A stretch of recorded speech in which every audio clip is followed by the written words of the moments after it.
Yeah, you in Canterbury. This isn't really one of my normal kind of subjects, but um, creatine. I obviously spent a little bit of time in the gym in my years. In fact, I worked in the gym industry when I was in my early 20s, and I requalified as a gym instructor just 4 or 5 years ago.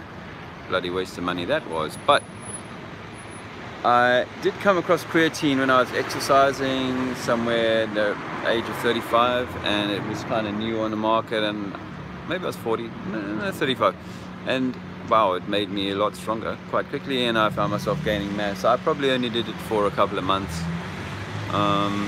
maybe 6 months, so more than a couple of months, but you know, I say that it definitely works, but the question is it good for you? We all know that the human body creates creatine. Well, apparently we create creatine, so I'll take that as something I accept at this stage. But you know, like with anything else, if you have it, you know, all the time and too much of it, and it's sort of artificial rather than made by your own body, then that may not cause problems to your body today or in the next 10 years, but I think that possibly in the next 20 to 30 years there is a blowback to be had.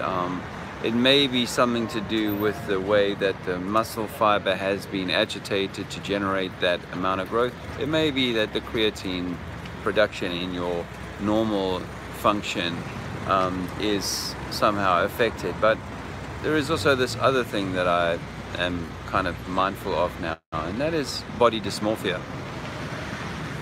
Body dysmorphia is obviously the where you dislike your body for some reason, and oftentimes it afflicts people in a way that isn't really relevant to the condition that they're in. And more I see guys, you know, looking pretty pumped up, large, you know, and I'm not criticizing them for doing that. That's, you know, their journey, but I would also say that it can lead you to feeling kind of always like you're always chasing that next pump, that next half and whatever inch of growth or whatever you're measuring.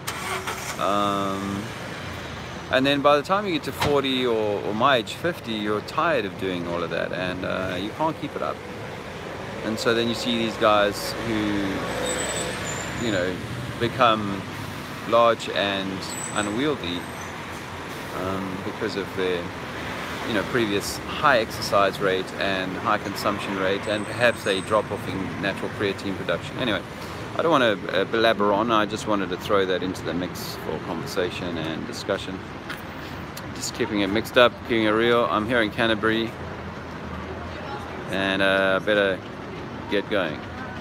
Some Japanese girls coming down to see some Canterbury tales. Oh, well, I'm here.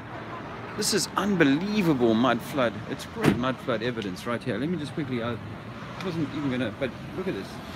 What the hell? You know what I'm saying? Like this, it's just a piece of cardboard. I hadn't picked that before now. I thought that was actually brickwork, but actually it's just a bit of board, and that would have been a window, I would say at least, but I suspect possibly a door was there before. But that's, you know, so you've got another floor down here. Look, this is Canterbury, and they absolutely admit that they've got two different floor levels, floor heights. Back in the 1500s, they were about 15 to 20 feet lower than we are now. If you were standing in the street, you would be 15 to 20 feet lower than you are now. Anyway, I've got to go because the family are giving me a shout.